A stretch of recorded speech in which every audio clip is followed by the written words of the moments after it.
Bagaimana virus corona menyerang tubuh kita? Mungkin itu jadi pertanyaan kita semua. Kita udah tahu gimana virus corona udah menginfeksi 1 juta orang di seluruh dunia sampai saat ini. Tapi yang mungkin belum banyak kita tahu, sebenarnya gimana sih virus ini nyerang tubuh kita? Mengapa infeksi virus ini bisa mematikan? Semua dimulai dari sini. Ketika virus corona masuk ke tubuh kita lewat percikan batuk atau bersin orang yang positif, baik secara langsung atau waktu kita nyentuh benda yang udah terkena percikannya dan gak cuci tangan setelahnya. Kalau udah gitu, si virus masuk lewat saluran pernapasan dan bergerak terus menuju sasaran utamanya, paru-paru. Disinilah virus yang punya 3 bagian utama ini mulai bekerja. Pertama-tama, paku protein corona ini akan nempel di paru-paru dan organ-organ lain yang selnya kaya akan protein ini, protein ACE2. Kalau tubuh kita ibarat rumah dan virus corona itu perampok, ACE2 itu ibarat gagang pintu rumah kita. Begitu udah nempel, perlahan tapi pasti virus ini akan ngedorong masuk ke dalam sel kita. Dan begitu berhasil masuk, barulah aksi sebenarnya dimulai.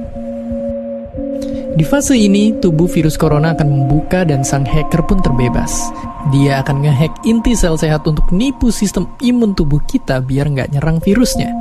Dan sekaligus ngebuat inti sel jadi memproduksi cikal bakal virus corona baru. Sel yang udah terinfeksi dan dihack ini selanjutnya akan terprogram untuk bunuh diri dan melepaskan jutaan virus corona yang siap nginfeksi dan ngehack sel-sel sehat lainnya.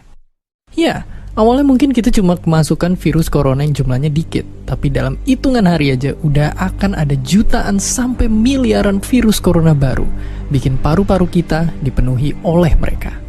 Tapi ternyata, mimpi buruknya ada setelah ini. Ya, ketika virusnya udah menuhin paru-paru kita, sistem imun kita bakalan ngerespon ibarat polisi dan tentara yang meluncur ke tempat kejadian perkara. Tapi inilah yang bikin ngeri. Di sini, virus corona jadi penipu ulung yang bisa ngakalin sistem imun kita. Mereka bikin sistem imun nyerang membabi buta termasuk nyerang sel-sel sehat kita. Mereka jadi nggak tahu mana kawan, mana lawan, dan perlahan-lahan jadi senjata makan tuan. Buat sebagian besar kasus, kejadian ini emang nggak berlangsung lama. Karena kalau sistem imun kita kuat, mereka pun akan bisa menang dari segala taktik virus corona. Tapi terkadang tubuh kita sedang lemah, dan kalau udah gitu efeknya bisa parah. Kita bisa kena radang paru-paru akibat sel sehat di sini yang udah nggak bisa nahan bakteri pneumonia. Malahan buat kasus yang kritis, bakteri ini nggak berhenti di sana. Mereka bisa masuk ke aliran darah dan akhirnya nyerang seluruh tubuh. Kalau udah begini, bernapas saja bakalan susah banget, dan hidup kita ada di tahapan yang sangat kritis.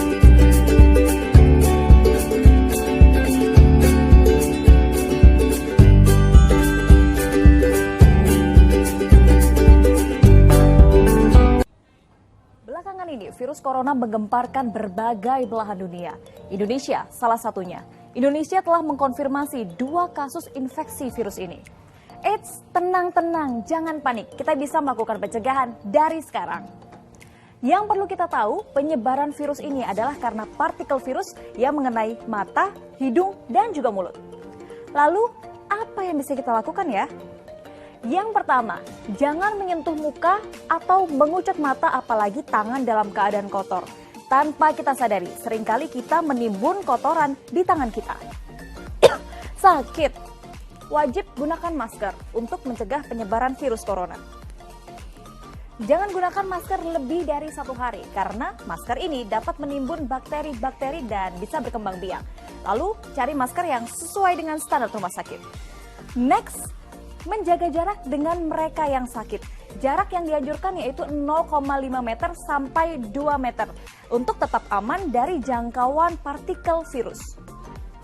Selanjutnya, waspada di tempat keramaian dan saat menggunakan barang bersama. Karena partikel virus terkadang bisa menempel pada benda tersebut, seperti saat kita menyentuh gagang pintu, pegangan tangga, tombol lift, dan juga pegangan kereta. Yang kelima, jangan lupa untuk selalu rajin mencuci tangan secara menyeluruh hingga siku selama 20 detik. Menyeluruh artinya mencuci tangan, di telapak tangan, di sela-sela jari, juga di bawah kuku. Yang keenam, hindari berjabat tangan dan bisa menggantinya dengan melambaikan tangan atau salam namaste untuk mengurangi penyebaran virus ini. Karena saat berjabat tangan akan dengan mudah mentransfer partikel virus. Yang tidak kalah penting adalah menjaga kesehatan Anda dengan makan makanan yang bergizi, istirahat yang cukup, olahraga yang teratur, dan juga minum vitamin. Itu tadi hal-hal yang bisa kita lakukan untuk mencegah penyebaran virus corona. Yuk kita mulai dari sekarang, karena kamu harus tahu.